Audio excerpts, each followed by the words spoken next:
Football fans were left shocked when Christian Eriksen collapsed on the pitch due to cardiac arrest during Denmark's match against Finland on Sunday.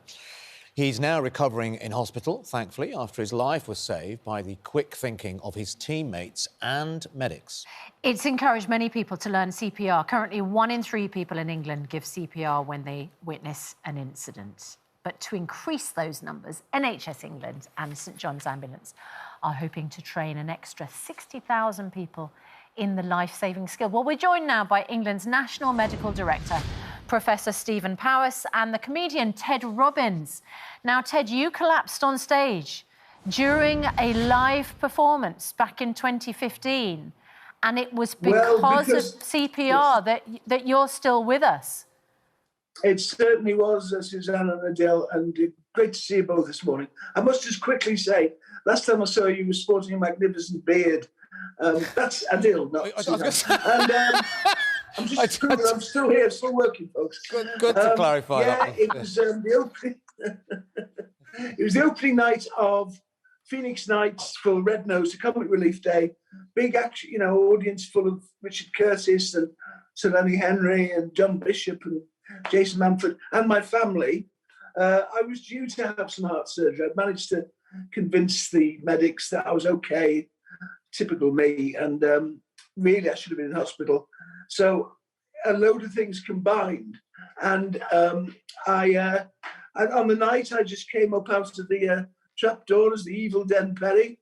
I was going to have the idea of being banged up in strange ways, which is just opposite the Manchester Arena. And I must just incidentally, having seen that very moving report with Katie Ricketts about the arena, but what happened to me was nothing compared to them. But that's just a separate thing. And it was a huge thing. And I had the same thing that Christian had and Patrice Mwamba had, the Bolton footballer, who was saved by a Tottenham Hotspur's old ground, and a surgeon, saw what happened. And fortunately, if you're going to have one of these things, have it in front of thousands and thousands of people. So fortunately, a chap called Gary Loker, a wonderful paramedic who's become like an adopted son, had the wit. He was ex-Army, Royal Army Medical Corps, and he heard me fall and heard my head fall. And of course, I don't remember anything about it because you just black out and you've gone. And he heard me crack my head. And he said to his sister, who by sheer chance Gary was there, he said, "That's not right." And he was near the front. And he got up on stage and was performing CPR within a minute, joined by Mr. Donald Adam, a surgeon, a vascular surgeon, a Scottish gentleman who happened to be in the audience with his family. So we were very lucky. That's the common denominator. I'm including myself with these two magnificent athletes, Christian and Patrice, the footballers. So I can't quite put myself in that bracket, but it can happen to anyone for any reason. Yes, and what people don't realise is the difference between a heart attack and cardiac arrest. But I'm sure the professor will explain that better than I can. But your heart just stops and you go. And if you're not, somebody isn't pushing your chest. And Gary, the paramedic I mentioned, is at the moment doing pro bono work in Yorkshire, where he lives, with young football coaches, smaller teams that don't play in front of big crowds, and teaching adults and parents and coaches and other youngsters to perform CPR. So it's all good, and he's doing a great job. I mean, thank goodness they were there, Ted, and thank goodness you're here, because, I mean, Professor Stephen Powis, currently only 1 in 3 people say that they would attempt to do CPR if they saw someone in Ted's position. Ted was so lucky because there were trained professionals in the audience. Now, you can't blame people for being frightened about attempting something. I just wonder whether it's because A, they don't know how to do it, but B, you're very worried in a situation. I've been in a situation where somebody was, not this situation, but where it was a life or death situation. And you're terrified, you're paralyzed with fear, and you don't know what you can do to help. And you're afraid that doing something to help actually might not help. And then you might be responsible. Well, of course, no point blaming people, but a huge point in training people. And so the key to this is giving people the skills, the training they need, so that they know exactly what to do. You just heard from Ted, you've seen at the weekend with Christian Eriksen just how important it is to provide that life-saving treatment as quickly as possible. You've mentioned 1 in 3 people would be prepared to do it. We know in countries such as Norway, but that's 3 in 4 people. So our aim is to train more people. And that's why the announcement today that we'll be partnering with St John's Ambulance to train at least an additional 60,000 people in CPR is so critical. Because by doing that, we're confident that by 2028, we will save 4,000 additional lives a year. So get yourself trained, get the confidence to know what to do and save a life. And how are you targeting that 60,000, you know, to make sure that it covers so many parts of the country? Is there a strategy in place to ensure that there will be these trained CPR specialists all over the UK? Yes, we're working through our 10 ambulance trusts in the 10 regions of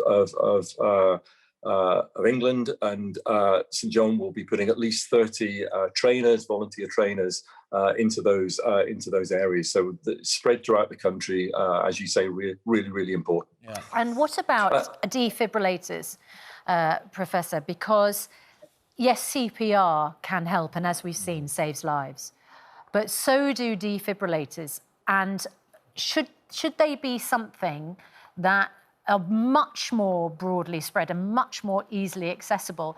And again, is it, you know, I've seen a defibrillator in action. It's remarkable how straightforward they are for just ordinary people to use, because they come with their own sort of spoken instructions, don't they? Yeah. They are incredibly straightforward to use. And again, the training will take you through how to use one of those defibrillators. But modern defibrillators, as you say, will talk you through it. You attach the pads, they will talk you through it. You press the button when it says press the button, and it delivers the shock that restarts the heart. So absolutely, I know Fabrice Mamba, who you've just heard about, is campaigning for more defibrillators in public places. I and NHS England are absolutely behind that. We've been working with the British Heart Foundation a number of years, cataloguing defibrillators across the country. But the more we can get them into public places, then the more lives we can save. And of course, there are tools, there are apps such as the Good Sam app, where you can volunteer to be a CPR responder that will point to you where the nearest defibrillator is. So there's a ton of things that we can do here to save lives. Okay, that's useful to know. And Professor Powers, can you just give us, perhaps not a demonstration, because obviously you don't have anyone there to demonstrate, or a dummy, presumably, to hand, but, you know, if we were to walk out of the studio now and something awful were to happen, what is the simple advice on what to do? Well, of course, the simple advice is to get call 999 and get the professionals there as quickly as possible, which is, of course, is part of the training. But the principles of CPR are fairly straightforward. I won't demonstrate, but essentially we will teach you how to recognise that somebody's heart has stopped, so how to feel for a pulse, how to check for breathing, how to determine whether they've lost responsiveness, to secure the airway to make sure that they can still get air into the lungs, and then to start compressions, chest compressions, which is making the heart work artificially. There you are, you have a picture on your screens. How to do that at the correct rate. So some people use things such as singing Nelly the Elephant to get the right sort of beat and the right sort of rhythm. And then, of course, as we said earlier, we will train you how to use that defibrillator, which is sounds scary, but actually is incredibly important and very simple to use these days. So that's the training you'll get. I went through it a year or two ago at London Ambulance. I got my refresher course, and you come out of it incredibly confident that this is something that you know that you will be able to do. And I should say, St John's have seen a huge increase in people calling them after Christian Eriksen unfortunately collapsed on Sunday. So we know people want to do this. We've had 400,000 volunteers come forward during the pandemic to help the NHS. So we know there's a public appetite to help, to be that good citizen. And so our aim is to provide the training with St John's so that we can get that army of CPR, bystander CPR citizens who can save lives. I'm glad you pointed that out and showed that, because I saw something this week on Instagram, and I know we should be so careful of what people see on the internet. It's after the Christian Eriksen situation, and it looked like an official post where it seemed to suggest that you no longer should do mouth-to-mouth, and I'm sure there was an image of putting a damp cloth over the mouth. So I think the thing is people need to know exactly what to do. So are there different ways of CPR, or is there one sure way that everyone should follow, and therefore where can they get that information? Well, we will train in a standard way according to the principles that I have just outlined. It is the case that the compression of the heart is the most important. So that is more important than doing the mouth-to-mouth resuscitation, and that will be emphasised during the training. So we will give you the confidence to do what you need to do, but it's those compressions, it's keeping the heart going that is really the key. So doing that effectively, doing it at the right rate, is really one of the key techniques to learn, but it's not difficult. It really isn't difficult, and if you go through the training, you will have the confidence to do what you need to do. Ted, when you saw Christian Eriksen, and I know that it did trigger a number of people who have been in the same situation, or I was contacted by someone. Sorry, I don't want to interrupt you. It's just that I was contacted by somebody who lost a loved one in that situation, and it brought it flooding back to them because their outcome was not a happy one. I can imagine for anyone affected, you say, of course, you don't remember the actual incident, but I can imagine that it does bring up a lot of feelings, doesn't it? It certainly does, and it brings what the professor was saying, sheer humanity of how you are saving somebody's loved one.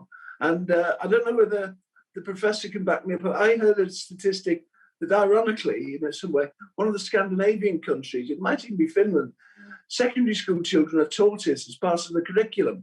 So, they're taught it could be your father, your uncle, your grandma, it could be anybody. And to not be afraid and to get in. And I think, with respect, there's a certain British reticence. And also, you do break ribs. I mean, I hold the not world record, this is being flippant, but Gary Loker, the paramedic, who's a big, strong ex-army guy, and he just said, I could see you were a big lad, and crunch, 12 of my ribs were broken, my sternum was cracked, and all this, I was out of it. I was in, Wythenshawe Hospital looked after me, and I think I'm one of 5% of people who survive it, and Professor will know the statistics better than me, but certainly seeing it and watching as so many people did, and certainly my family it's affected because they can't, Judy, my dear wife, and Jack and Molly, our kids, and my family, and Kate, my sister, and even Emily Atack, all the showbiz, my niece, were there. And but as Adil will tell you, tragedy is comedy. Comedy is tragedy plus time. And 6 years ago, if I had £1 for every colleague of mine, every comedian, he said, well, Ted, it's not the first time you've died on stage. I'd be a wealthy man. Oh, well, Ted, we're all glad you're still here. And let's increase that percentage of people who are saved by increasing the numbers of people who are trained. Professor Powers, so just while we've got you, just a quick question, because Aisha Hazarika, our contributor earlier, had mentioned that her second vaccination had been cancelled. And I think a lot of people listening to that might be worried that the same thing would happen to them. Now, Aisha, I don't think she'll mind if I mention it, is 41. She was told that they weren't doing the AstraZeneca that day, the day she was booked. She's been asked to book again, can't get a local appointment. Is that going to be a problem? No, I don't think it will be. So we have good supplies of the AstraZeneca vaccine, which is the one you just mentioned. So it is possible to get those second doses. They are typically booked in, but sometimes they get rearranged. And of course, we've also been bringing forward the second doses for AstraZeneca because of the Delta variant, the new variant that's come into the country, and on the recommendation of the Joint Committee on Vaccination and Immunisation, we have brought the dose forward so that we are getting people that key second dose immunity as quickly as possible. So the vast majority of people, and there are hundreds of thousands booking almost every day for first and second doses are getting those bookings where they want them, close to their homes. Supply, I said, of AstraZeneca is good, and the Pfizer supply, which is for the under 40s, is coming through steadily as well. So if you do have a problem booking, then do go back and book again. I'm really confident you'll be able to get that second dose. And the second dose is really critical, particularly for the Delta variant. It really gives you that full immunity and avoids your chance of hospitalization. Yes. So severe disease, if you get that, by over 90%. So get your second dose. And of course, for those in the younger age groups, we're calling through your 22, 23-year-olds. We're in days down to the 18-year-olds. Come and get your jab as well. Be a good citizen, protect yourself, protect your loved ones. Let's get back to normal. And yes, absolutely right. And be a good citizen and get yourself trained in CPR. And thank goodness for those people who were, Ted. And Professor Powers, thanks very much indeed for joining us this morning.